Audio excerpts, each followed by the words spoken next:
Hello everybody, welcome to Grade 12 Paper 1 Winter School. In this video, I analyze the syllabus and give you some strategies to help you with your studies. I also discuss the November 2020 Paper 1 Question 6 in full, and I take you through the explanations as well as how the examiners mark and where marks are allocated. Financial maths is yet again a topic that you cannot separate from the grade 11 work. This topic is all about simple and compound interest and decay, nominal and effective interest rates, and then the grade 12 work we move on to loans and specifically present and future value annuities. Now this question counts 16 out of the 150, which is 10.6% of the paper. Let's look at the question. Now here's the question. If you need help on grade 11 financial maths, you will find in the description below the link to my website, onlinemaths.co.za. In fact, there you will find all the grade 11 topics. If you need more help on the grade 12 financial maths, at the end of this video, you can click on the playlist Financial Maths. But let's go to the question now. 6.1. On the 31st of January 2020, Tsepu made the first of his monthly deposits of 1,000 Rand into a savings account. He continues to make monthly deposits of 1,000 Rand at the end of each month up until the 31st of January 2032. The interest rate was fixed at 7.5% per annum, compounded monthly. 6.1.1. What will the investment be worth immediately after the last deposit? So the first thing to understand here is N, that is the time. So from 2032 up to 2020, that is 12 years times 12 months. But then there's also this plus 1, and that plus 1 comes from this extra month that he added a deposit of 1,000 Rand. So just be careful. Your N is 145. And then your X is 1,000 Rand. That was the regular amount. And then I is the interest rate, 7.5 divided by 100, which is 0.075. Then into the future value formula, because this is an investment. And then in X's place, we substitute 1,000. And now you must be very careful. Here in I's place, it is the 0.075, but we have to divide by 12. And at the bottom, it's also divide by 12 because of the monthly deposits. And then your N is 145. And then you slot all of this in your calculator and you get that answer. Now you must be careful. Remember, there's no rounding off inside your formula or inside your sum. It's only your final answer here in financial maths where you round off. So then where's the marks? The marks are this N that was 145, and then the substitution into the correct formula, and then where you divided your I by 12, and then your final answer with 4 marks. 6.1.2. If he makes no further payments but leaves the money in the account, how much money will be in the account on 31st of January 2033? The formula that we're going to use is that one, the one on the formula sheet. And then the values that you're going to substitute is this 243,000. This comes from the answer in your previous sum. And then the I is still the previous sum's 0.075. But now you must be careful.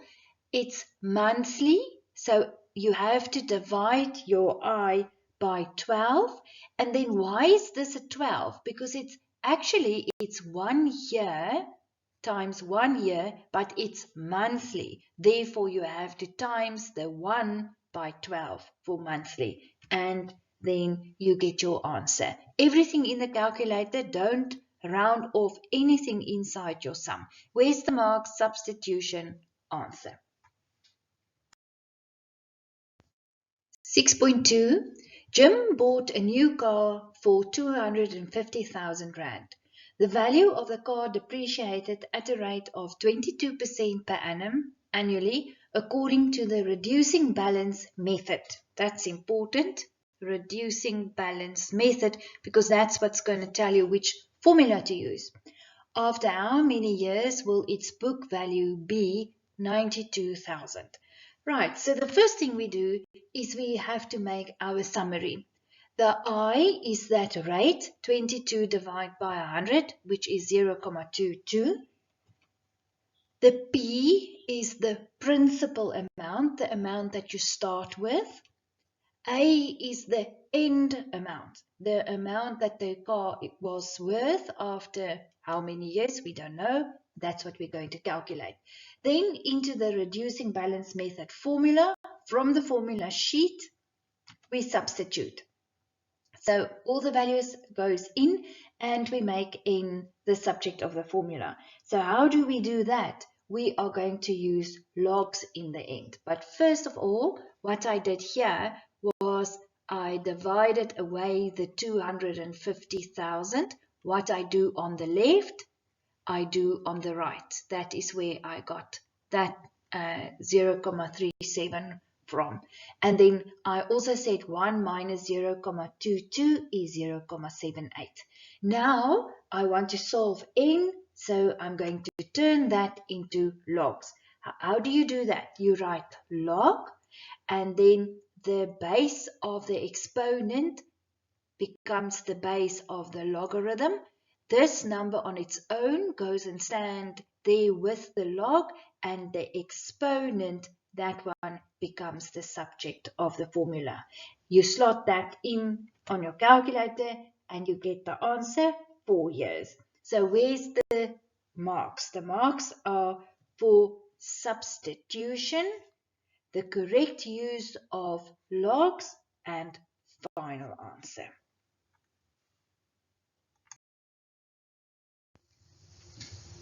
6.3. Mpu is granted a loan under the following conditions.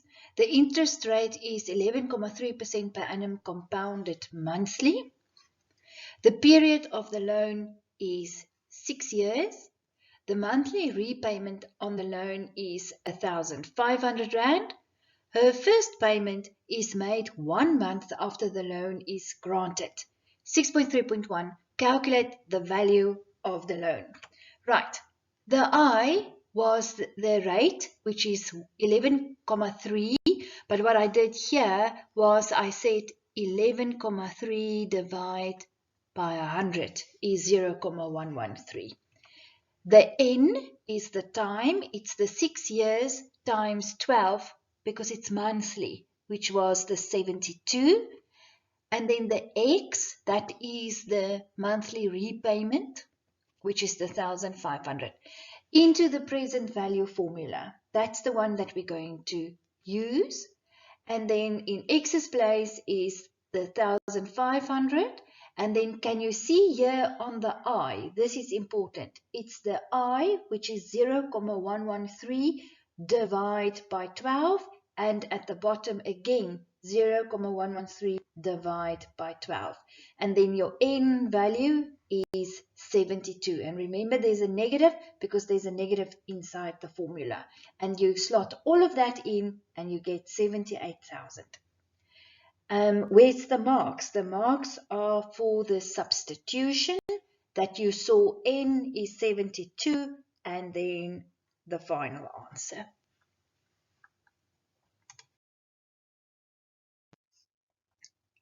6.3.2. How much interest will Mpo pay in total over the first 5 years? So what we're going to work out now is we are going to work out the balance on the loan after the 5 years. So that means it's the 1,500 Rand, and then in n's place, it's 12 because of the 5 years to 6 years, there's 1 year times the 12 months. And then the rate is 0,113 divided by 12 because it's monthly. So we get the balance is 16,945. So this is, I'm going to write it here for you, the balance on the loan. Then the amount paid is 1,500 times 60. Where does the 60 comes from? It's the 5 years times 12 because it's monthly. Then we can work out the interest. So the interest is the amount paid minus the loan amount minus the balance. So it's this 90,000 minus the loan. Where does that come from? That one is from the previous sum, from number 6.3.1 minus the loan balance. It's this one that we just calculated, and the answer is 28,771. And then where's the marks? It's substitution and answer here on the balance of the loan, and then that you made this little formula, and then final answer for marks. The next topic that I will discuss is calculus. Click on the video in the left-hand corner to take you straight to the next question, or else if you want more on financial maths, then click on the playlist.